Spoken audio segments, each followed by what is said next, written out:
Hello everyone, and welcome to this evening or this afternoon's event, depending on where you're dialing in from.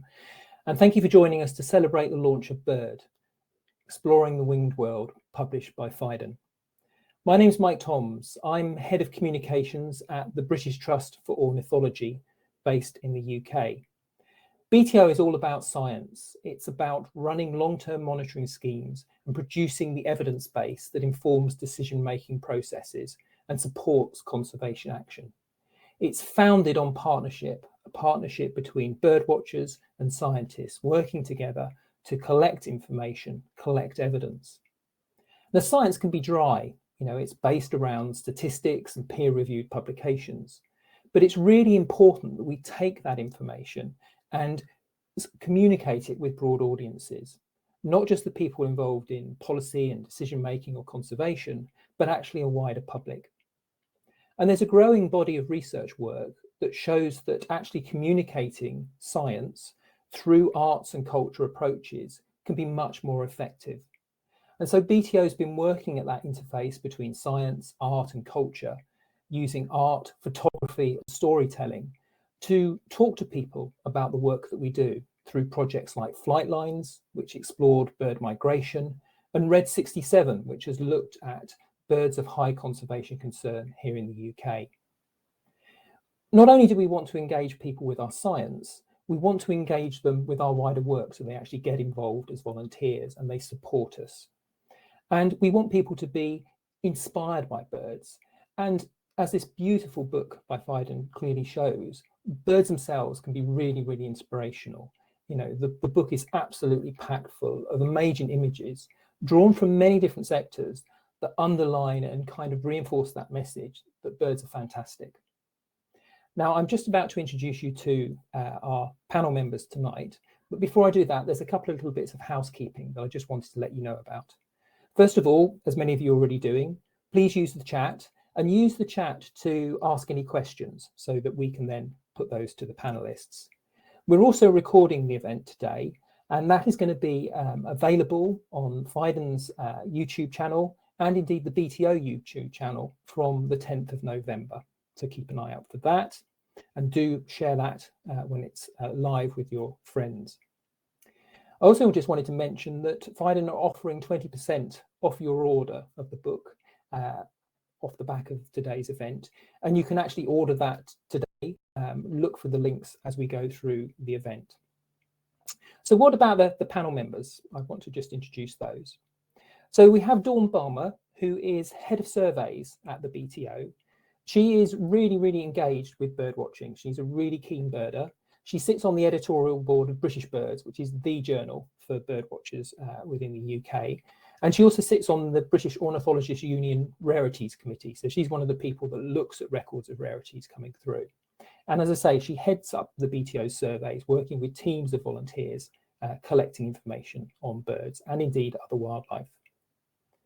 Then we have Katrina van Grouw. Katrina is an artist. She's a scientific writer, an illustrator. She does really fine art, something that's really exemplified through the books that she's produced, things like The Unfeathered Bird. Really gives us an insight into actually how birds are constructed, how they differ. Really, really interesting aspect of looking at birds. And Katrina is a consultant editor on the bird book. Then we have David Lindo, the urban birder. David is a broadcaster, a writer. He's a real champion for bird watching. He's about getting people out there engaged with birds, engaged with bird watching wherever they are, not just nature reserves, but actually within the built environment, and showing just how accessible bird watching can be. And our final panel member is Alex Bond. Alex is a curator in charge of the bird section at the Natural History Museum based in Tring in Hertfordshire in England. And Alex brings a different take on birds to our other panelists. In fact, each panelist brings something slightly different. So I think it's going to be a really fascinating discussion based around the imagery within the book and really exploring what birds mean and how we come to them through science, through art, through culture. So I'm going to hand over now to Dawn and to the panel. And I just wanted to say a big thank you to them in advance for giving their time today, and all of the Phaidon team who've helped put this event together for us. I hope you enjoy it. Many thanks for joining us.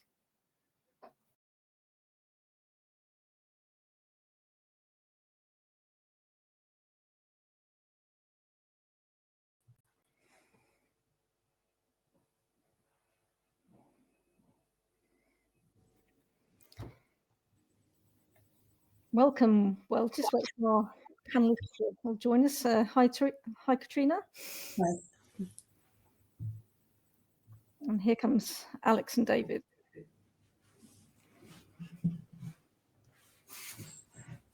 We're all here. So yeah, it's our great pleasure to be with you this evening, and hope you really enjoy the next sort of 55 minutes. I'm actually going to start off the evening by telling you a little bit about the outline the process behind the book. So it's been a massive effort by Phaidon, people like Katrina, who's been a consultant for the book, but also David and Alex and myself, who've been taken part in different ways by selecting species and perhaps writing a number of species accounts alongside the images as well. So the way the process worked to bring this fantastic book together was that Phaidon compiled 900 images, sometimes just depicting birds, bird-related subjects, works by key figures in art, photography and ornithology, covering a very broad range of techniques, some images of historical and cultural significance, some really innovative, and of course, just many beautiful images that we can all admire. And it was really to showcase the diversity of birds and, of course, the wealth of artists and cultures across the world. So we were given these 9 images. There were 15 advisors who went through that very long list. And against each image, we had to decide whether it was essential to include, possible, we should drop it, or we had the opportunity to suggest alternative images as well. So that was quite a lengthy process for those of us involved, but also, really fascinating. Certainly for me, it showed me many, many images I'd never seen before, and was really interesting. And of course, it was really important during this process to consult with a very wide range of people. So, as Mike said, we've got people here, and just the 4 of us tonight, have very different backgrounds, bringing different ideas and behind it. But also, there were, in total, 15 people involved in that process, and we all did this sort of selection in isolation.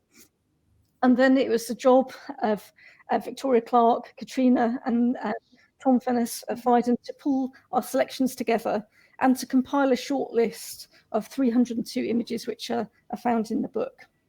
So that was the key process behind it. People like Katrina and Alex and David and many others then went on to write the really lovely accounts that go with each of the images. I'm actually going to just hand over now to Katrina just to tell us a little bit more why it's not just another bird book, and something about how the images were paired. Hello there. Hi. Thanks very much for joining us this evening or this afternoon. Yes, it was a wonderful experience to actually go through these 900 images to actually choose the ones that we thought should be in the book. And initially, I was under the impression that this was going to be a book about bird art. And even though I love birds and I love bird art, there are lots and lots of bird art books in existence, one of which I wrote myself. And I was choosing the pictures initially in terms of sort of bird art history and what I thought was important. And then they very kindly sent me one of the other books in the Explorer series. And then I realized actually what a very different, very special book Bird was going to be. Because it's not actually a book about bird art, and it's absolutely not chronological. It's all about bird imagery, birds in culture, those pictures of birds that are really important to actually get across the sort of cultural message. This is what birds mean to people. This is what birds have meant to people right the way through history. But as I said, there is nothing chronological about it. And one of the really fun things about compiling the book was actually choosing the pictures that would work in pairs with a picture across the other page. So not just pictures in isolation that we thought were important, but the actual double page spreads. And often we'd have to kick out really excellent artworks and put in different ones because we wanted to choose them to actually complement each other and be thought-provoking. Here's a very short passage that I actually wrote in the introduction for the book, which is all about the pairing. Like every good seating plan at a banquet, the traditional cliques have been broken up and rearranged to work together in unexpected ways, juxtaposed in pairs to be sometimes startling, usually thought-provoking, occasionally amusing, and always more than the sum of their parts. So I'll leave you back with Dawn now to take us on to the next stage. Yeah, thanks, Katrina. That's a really interesting insight behind how the book was compiled. So the way we're going to structure the conversation this evening is we've each chosen some of our favourite images from a book, and they broadly fall into three sections of science and art, culture and symbolism, and accuracy and observation. And we're going to start actually by looking at science and art, and Alex is going to introduce his first two images, these scientific icons. Yeah, thanks, Don. Hi, everyone. I mean, it would be almost impossible to have a book about depictions of birds in arts and culture without having these two images. So on one side there, you've got a photograph of Archaeopteryx lithographica, which is sort of the first modern bird. There's only about a dozen of these in the world. Discovered in a quarry, a limestone quarry in Bavaria in the middle of the 19th century. And they're just, I mean, it is iconic. I mean, everyone knows of Archaeopteryx. And paired with that, you've got, the magnificent drawings there of Darwin's finches from the Galapagos Islands. Again, what more classic bird imagery can you have than looking at the evolution of different bill shapes and sizes that really struck Darwin when he was on the voyage of the Beagle, just to show that this idea of natural selection producing evolution and diversification. So for me, these were absolutely must-haves. It's sort of the baseline that everyone should see. Excellent, thank you. So yeah, the next two images are Katrina's choices. Okay, looking at these, you might think that one of these was a scientific image and one of these was a work of art. And you'd think that the photograph of the museum specimens is a scientific image and that the painting of the pelican's head is a work of art. And of course, they're both works of art and science. But in fact, the pelican itself was produced as a work of science. And the photo of the museum specimens was produced as a work of art. Now, the intention of the photographer, whose name was Richard Ross, was to show mounted taxidermy specimens, which would normally mounted in lifelike positions and then put into this artificial environment, and to show the contradiction of it. It's definitely produced as a work of fine art, even though the specimens themselves are museum specimens. They're from the Booth Museum in Brighton, and enormous scientific value. And these are not specimens which are on public display. These are in the collections behind the scenes, which is where the real treasure of museums is kept. But the image itself was produced as a work of art. The pelican, on the other hand, was produced also as a museum exhibit in part of the very first learning society in the world in 1603. And you might imagine learning societies, their museum collections, keeping mounted preserved specimens. But one man had the brilliant idea of producing what he called the paper museum. His name was Cassiano del Pozzo. And the learning society was called the Society of the Lynx, which is hardly heard of at all. But it was Europe's first learning society. And basically the story behind this wonderful pelican is that the Paper Museum was there to provide images of things which were transient. So a dead pelican or a still living pelican, the colours are not going to survive the preparation process.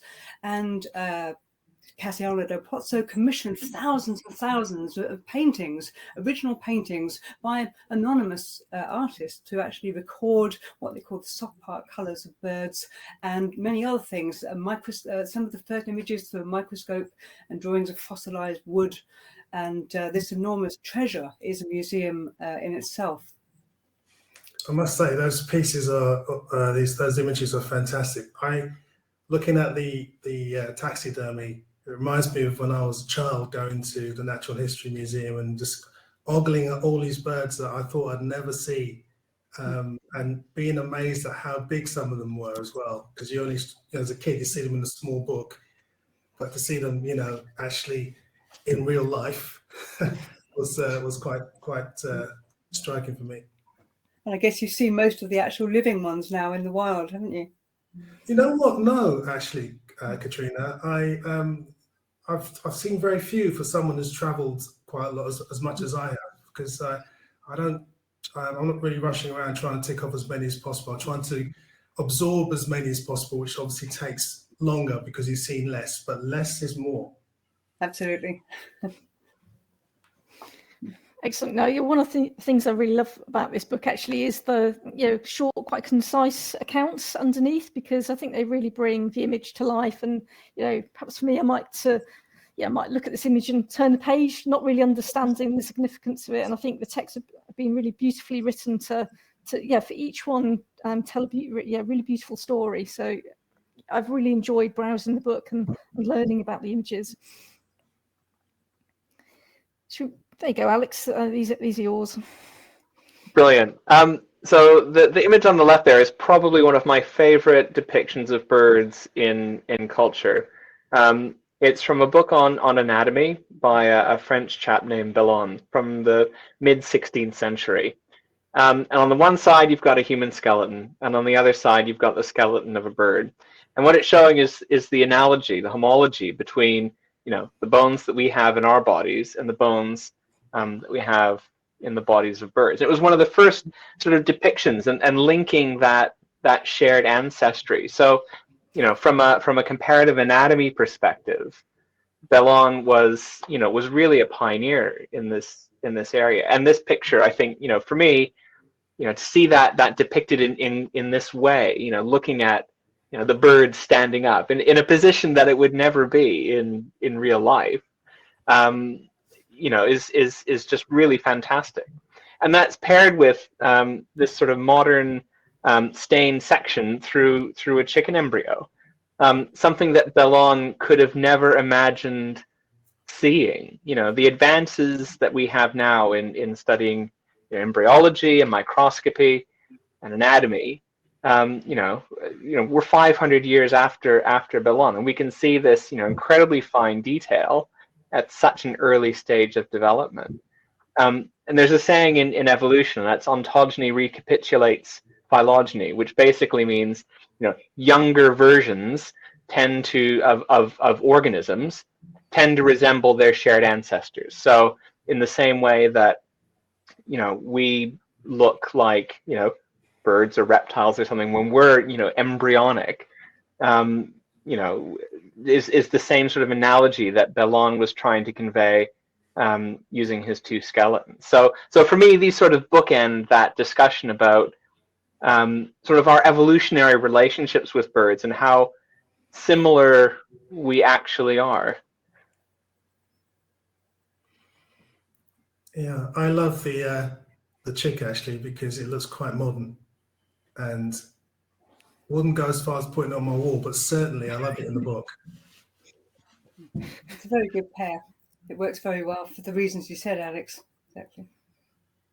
Yeah, and when we we're selecting these images, we had no idea what they would be paired with, Katrina, as you said. So, it's these pairings like this that really bring that extra layer to the book that most of us were completely oblivious to until we saw the final product, which is absolutely wonderful.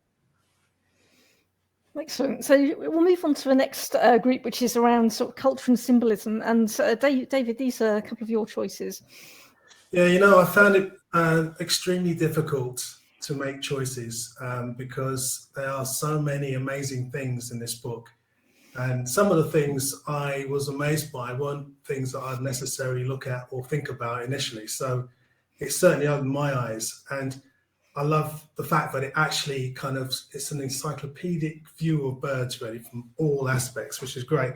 But who wouldn't love looking at cranes? I mean, these cranes in the snow, they say a lot of things to me. other than just being a bird, a species, you know, it's an emotion. It's also something that can be very translatable to anyone, and that's the thing that interests me the most. As you probably know, the work I do, I'm very interested in connecting people, and I think this is a very big connector. You can show this to anyone on the street, and they will turn around and say, you know, I get something from this. I understand this. You don't need to know what the bird is. It's just the beauty of the shot. And the Japanese engraving here, woodcut, should I say, is something that struck me as well, because it seems very accurate. You know, you can tell it's an egret, and you can also tell it's raining, which is good. But it's a very beautiful and subtle piece of art that, again, you know, I'm looking at this, and when I first, you know, came across it in the book, it caught my eye because it seemed, even though it was very simplistic in many ways, it seemed quite lifelike at the same time. So yeah, those are my initial feelings regarding my first choices.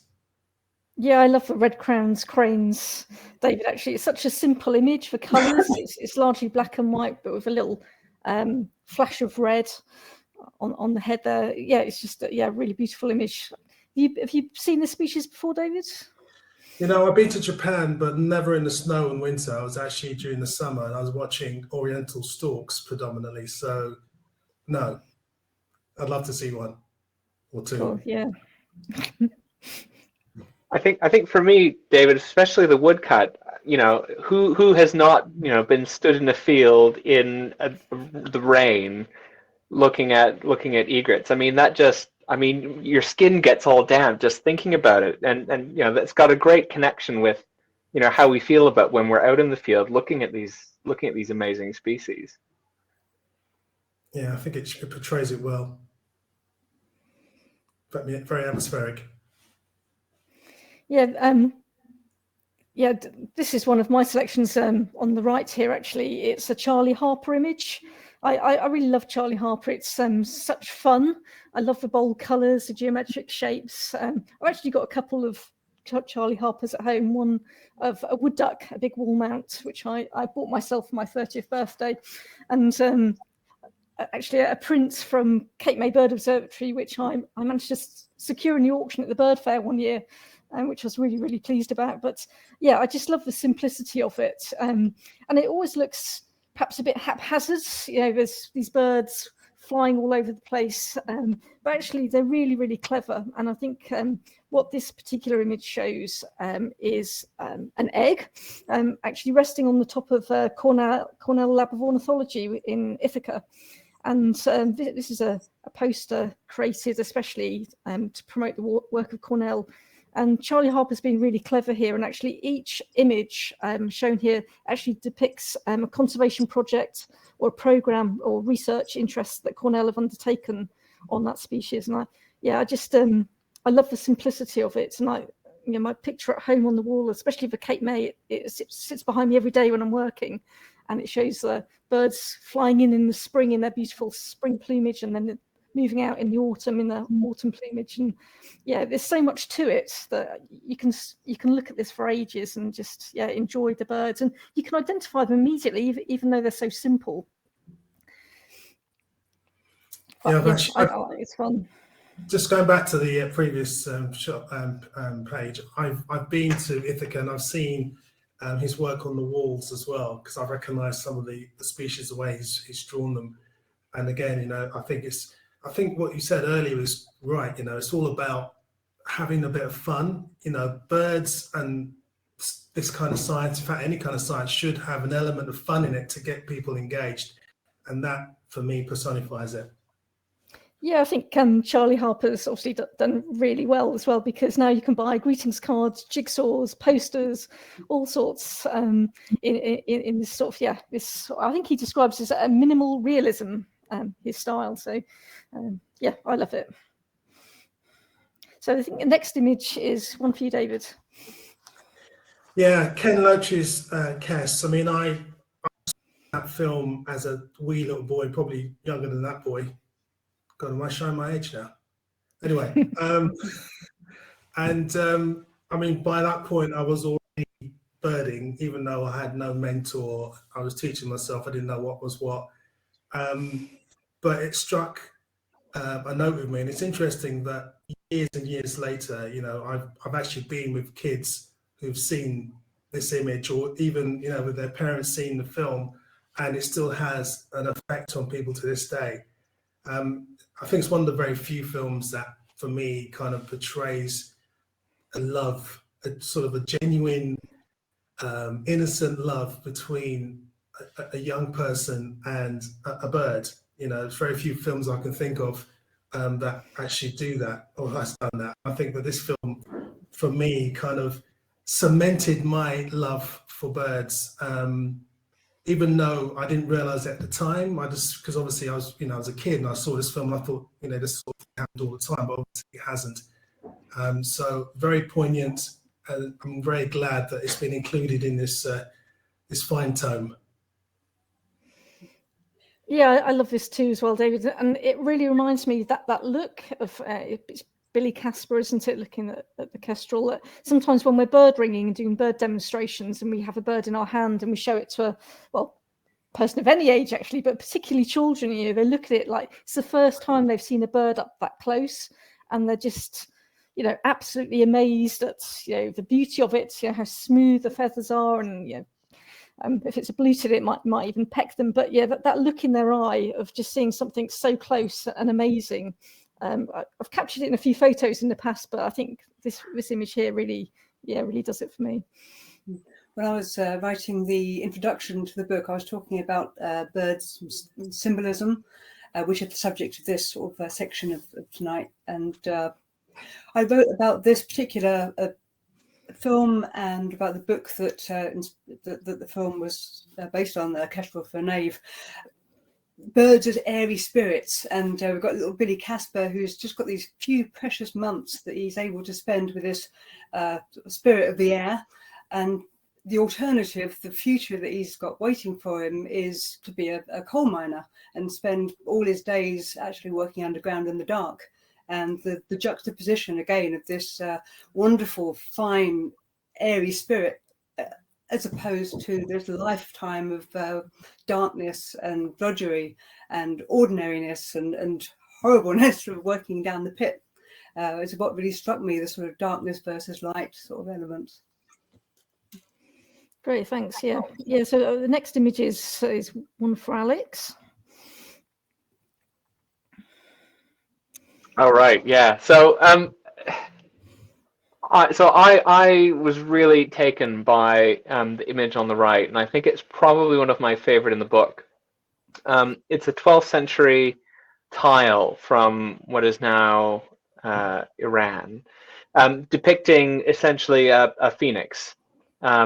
It was built in a sort of a summer palace as a way of essentially imposing or demonstrating the ownership of this area by the newly invading Mongol forces. And the thing I enjoy the most about it is the fact that you don't instantly tweak that it's a bird. I mean, a phoenix isn't actually a bird; it's a mythical bird. But you know, that's what this book is all about. It's depictions of birds, whether they exist or not. That you can't actually, you know, you don't instantly tweak that there's a bird there. You've got to sit and look at it, and to have that depiction. So the dragon, the phoenix, was often used as one of the two pairs, especially in Chinese folklore, sort of equivalent to the yin and the yang.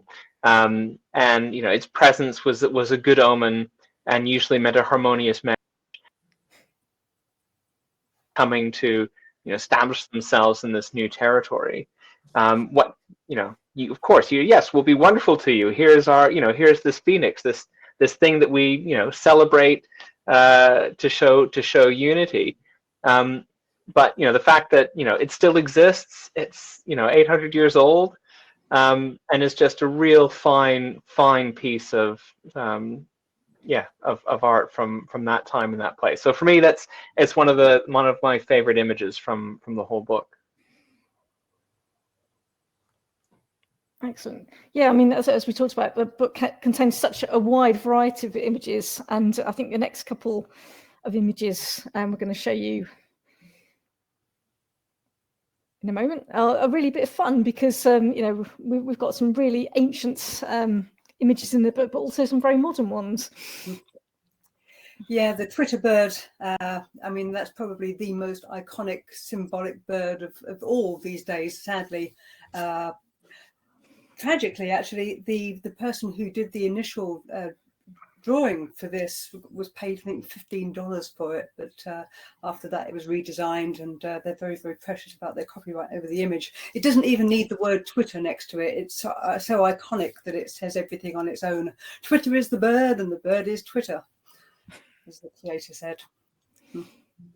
And I think my other selection was that awful rubber duck. I've tried to like this. I don't like this at all, but I thought it was fun enough to actually make it worth including and talking about. Opposite Big Bird there, of course. And okay, we're all familiar with rubber ducks. This one is, I wrote down how tall it is, 20 meters high, and it's floating around in Hong Kong Harbour. Ironically, in fact, there was earlier, I think in 1992, there was a Hong Kong container ship which was carrying a load of rubber ducks, and it spilled its load, and I think I've got this number, I'll never remember numbers, 29,000 rubber ducks were floating off over the sea. I mean, on the one hand, it's a terrible, shameful bit of plastic pollution, but on the other hand, these rubber ducks actually taught oceanographers a huge amount about ocean currents. It's really quite ironic. It's an important piece, though. It's very important, and important to put this piece in the book because it questions our sort of perceptions about public art and what public art actually means, and whether public art has to be impressive, architecture, a sort of skilled example of sculpture, or whether it can be something totally ridiculous like a 20-meter high rubber duck. Yeah, the Friendly Floaties, they were called, that went over in the container ship, and between when it was early 90s and 2007, they washed up sort of all over the world. Yeah, it's absolutely remarkable. I think a bunch of them came up in Cornwall as well. They're just really showing the connection of the world's oceans, although through a pretty tragic way. I'd love to find one. I'd love to have one. Could I go for a fortune at auction or eBay or whatever. Can I just go back to the previous images? The thing is, I mean, I think it's really important to have contemporary images or representations of birds. But my only regret, in many ways, is that the lessons in terms of teaching people about birds sometimes is missing. I mean, Twitter, okay, it uses a bird, fine, but that's as far as it goes. And it would have been lovely if they, and again, maybe I'm sort of living in cloud cuckoo land, it'd be really nice if they did something or made a gesture towards the idea of conservation, or the fact they're using the bird. It's all very well using these imagery. Sorry. It's a bit of animal behaviour for you. It tweets. It tweets a lot. Yes, but I mean, do you know what I mean? It would be great to have some sort of direct correlation to the various creature that they're imitating or whatever. That's how I look at stuff sometimes. It's great, but it'd be great if there was more connection. Yeah, sure. Yeah, we're sort of moving into the sort of last 10 minutes of our discussion. So just a reminder to those listening and watching to, if you have any questions and answers, questions you would like answering, stick them in the chat and we'll come back to them in 10 minutes or so. So yeah, we're just moving on to our sort of last selection around accuracy and observation. And yeah, Alex, this is a couple of your choices here. Yeah, so again, two really amazing and again, a beautiful pairing of images. So on the one side there, we've got the Aberdeen, 2 pages from the Aberdeen Bestiary. And on the right, two sides from essentially a field guide to the birds by children's author Richard Scarry. So bestiaries were essentially, everyone's got a field guide. I've got a bunch over on my shelf here. they're images. They tell you about birds, about the natural world, where you can find them, what they look like, what they might sound like.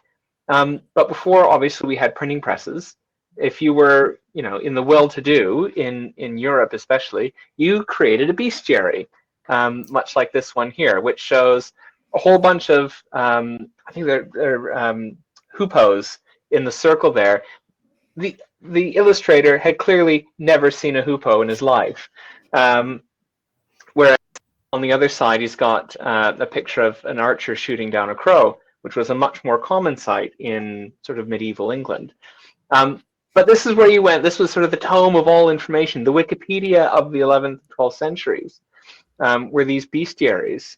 And again, just pairing that with, Richard Scarry, who's, a children's author and illustrator, depicting these birds in an accurate but, incredibly fun way. Clearly designed for a younger audience, is a way of getting kids engaged with birds and seeing them and being able to start identify them in an approachable way. He's communicating to them in a way that they're quite used to, which is exactly the same thing that the bestiary was doing 800 years before. Yeah, I love Richard Scarry as a child. Actually, in fact, we've even been using, showing them our younger daughter. So I think there's still a time and place for them. They're great books. So Katrina, these are a couple of yours. Yes, a lot has been said. A lot has been written about the head neck posture of flamingos and about the inaccuracy of flamingos. And I'm afraid my dear hero, John James Audubon, is usually first in the line of fire because everybody criticizes this and says, yeah, but flamingos feed with their head upside down. They feed with their, this is wrong. Well, nobody actually said this flamingo is feeding. And this, to me, and I know a little bit about anatomy, is more or less perfectly feasible position for a flamingo to be in if he happens to be interacting with another flamingo. There's a lovely story behind Audubon's flamingo in that he saw them back in 1832 and in the Florida Keys and wasn't able to get a specimen. They were a long way off and he wasn't able to shoot one, and that was just the way it was done then. So for years and years, he was desperate to put a picture of a flamingo in his magnum opus, The Birds of America. And The Birds of America was nearing completion. And Audubon by this time was working in England, supervising the production of his book. And he kept writing to America, when will the flamingos come? When will the flamingos come? And the flamingos finally came, just as he was finishing his book, just on the last few pictures that he was doing for it. And they arrived flat packed, empty skin, so no flesh in at all, no bones, just a folded up flat packed skin. And he had to sort of reanimate this and pop it up and draw it as a living bird, which I think he actually did remarkably well. And he gets an awful lot of slack for this picture, and he doesn't deserve it at all. On the other hand, we've got a skeleton of a flamingo, beautifully drawn. It's a lithograph, in fact. This is actually a very beautiful, accurate drawing of a really inaccurate specimen. Because flamingos don't feed like this, and they don't actually feed with their head upside down. They feed with their beak upside down. And when they feed, their neck keeps the natural S shape that bird necks have always got. But it just makes a point about a work of art isn't just a work of art in isolation. It's often using a specimen, some sort of reference material, and that reference material isn't always accurate in itself. Now, I don't want to slag off this gorgeous skeleton picture too much, because this is by a collection, Avium, by Thomas Ayton, and it's a marvelous book. And if you look online, you can actually look at every single page that's been digitized in various libraries, and unusually they show all these birds actually in living postures, going about their own behavior, which is very, very unusual and a really fine thing to do. I'm a little bit biased there, but this pair of pictures was chosen to just talk about the what you're drawing from isn't always that accurate, and there's a difference between an accurate drawing and an accurate specimen, and sometimes the two things get mixed up. Excellent. Yeah, our next image is one for David, but yeah, really beautifully observed. Harriet Mead and I go back a long way, and I find her work innovative. It's just amazing using bits of metal to create something that not only, but it just looks like a great orc. It's just amazing. Not that I've ever seen one, of course, but it looks absolutely incredible.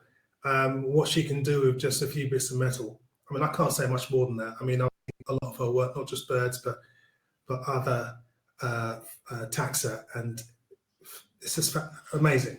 It's very industrial, contemporary, accurate, great.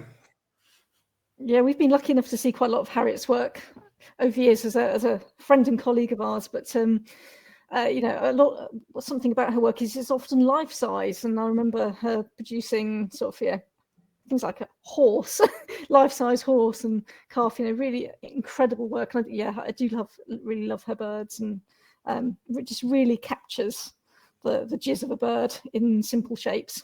Yeah, there have been other sculptors working in scrap metals since Harriet made it popular, and you can really, maybe I shouldn't say this, but you can really see the difference. I mean, some of the others are just about the surface details and the surface shape, but with Harriet's choice of metal that she uses and choices of bits of scrap metal, she's thinking all the time about the internal structure of the bird and about or the mammal, the way it moves, the way it's put together. These are really anatomical. These are absolutely solid and far more about the actual structure of the animal than just the surface details. They really are phenomenally good. Excellent, good. Okay, the next couple of images are your choice, Katrina. Indeed, yes. Two really different images. One ancient, the other one very modern, Jacob Epstein. And you might think that art sort of progresses from simplistic and crude and angular to more refined and detailed and polished. And this just shows that it does go the other way. And in both cases, we've got domesticated doves, which would have been objects of that have been very familiar birds kept for their meat in Roman society, and obviously rendered here with real passion, with real love. I mean, you like eating these things, you also like looking at them and watching them having a bath and watching them interact. And the lovely thing about this pair of images is just how beautifully observed they are. And the Epstein is equally observed, equally well. Just he spent time looking at these birds, they're mating birds, and you can see that the male's got his crop inflated and he's got his tail spread, and they're just so much about good observation and just watching and enjoying the behavior of the birds. Cool, excellent. Okay, shall we move on to our final image for David? We're looking at the one on the right mostly, aren't we, David? Of course. Lars is a giant amongst artists, and both in his work and in stature. I mean, when I stand next to him, I just reach his chest, and I'm but I have the pleasure of actually knowing him as a beautiful man. You know, I've seen him in Sweden, I've seen him in Spain and a few other places, and I've actually watched him work as well. He sits there with his telescope and just sketches, and the sketch is almost better than what you see through the telescope. I mean, it's just incredible. And I love the way he captures the essence of birds. I mean, to me, that is almost like a photograph. It could be a photograph in terms of its reality. He's a superb artist now. Again, very happy that his work has been featured in this amazing book. Yeah, and of course, Lars Johnson, for many of us, is really famous name as a field guide, but Birds of Europe. He started off with his Penguin series of 5 guides, which later transformed into, I'm sure most of us have Birds of Europe on our bookshelf somewhere. Really lovely depictions. And actually this image here of Idas overseas is actually really big as well. I think so. He often, as you say, David, he nearly always sketches live in the field, but then sometimes works up in the studio. So I think this one's about 2.5 meters by 3 meters. It's actually quite a big piece. That's, one of my favorites too. So I think I think between those images, we've shown pretty wide range of content from a book. And actually, the first question that's just come in is from Rebecca in Birmingham, that actually asks just about how difficult it was to leave certain images out. So she asks, the breadth of the book appears fantastic. I'm curious about the things that were left out, and how did you decide what to leave out? I think that's probably one for Katrina, actually. It was so difficult, and there were so many wonderful, wonderful pictures which we did have to leave out, unfortunately. That's not to say that there's not equally wonderful ones that are in there. It was all about the way they worked in the pairs, and the way, because the pairs, as I said earlier, aren't random at all. In no cases are they just two individual pictures that happen to be put next to each other. They're all chosen really carefully to actually spark something off by the juxtaposition of each. And if there was for example, two possible pictures that would look really good with another one, then one of them had to go. And it was sad, but necessary, I'm afraid. I think the end result is certainly worth it, and otherwise it would have just been a mishmash. But you can't make an omelette without breaking a few eggs. Yeah, I agree. It was really difficult, getting down from that 900 to 300. So I can imagine it was really hard, that final sort of pairing and selection. I think the next question that's come in is probably one for David, but I can also add on to it, maybe others can. It's from Ruby in New York, and she asks about how COVID has impacted birding and the birding community. It's an interesting question. I think it depends on where you are. I was in lockdown in Spain, and it was draconian the first 3 months, so we couldn't go anywhere, not even for a walk. So the birding became very much in your house, looking out the window or standing on a terrace if you had one. In the UK, you were allowed to do more exercising, so I think it became a bit more of a solitary thing again.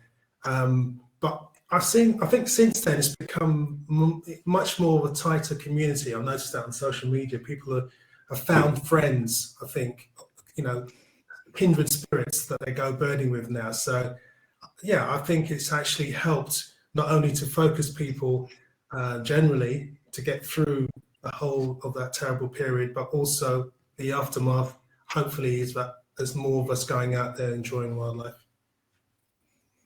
Yeah, I'd agree with that, David. Here at BTO, we sort of opened up our garden bird watch for free, and we had a really tremendous take-up of people counting birds in their garden each week, contributing to that monitoring scheme. And yeah, people really did go out locally and connect with nature, perhaps for the first time for some people. But as head of surveys here, I also see another impact because actually many of our volunteers were unable to carry out their bird surveys. So I, for one, missed my early visits on my breeding bird survey, and people who undertake the wetland bird survey were really impacted in that January period. And just today, actually, we've been discussing about the impact of COVID on our bird surveys and how we're going to be able to, in fact, what we can present as results from that time. So yeah, lots of different impacts, but generally I think for many people it was quite a positive experience in getting out and connecting with birds. So a few more questions. Tom Finesse asks, the book tries to show some of the most up-to-date imaging techniques, but what does the panel think is the future of picturing birds? Are there any potential new techniques or approaches that could teach us even more about birds in the future? There's a question. Hi, Tom. That's our Tom. Tom, who was on the editorial panel. Can I chip in? I think this is mostly one for Alex, but I'd like to chip in because I've been using lots of CT scans recently of fossil birds, and we're taking sort of thin sections of scans and segmenting them, and you can actually see inside the bones. And what's wonderful about this is that you can actually take a fossil which is inside a piece of rock matrix.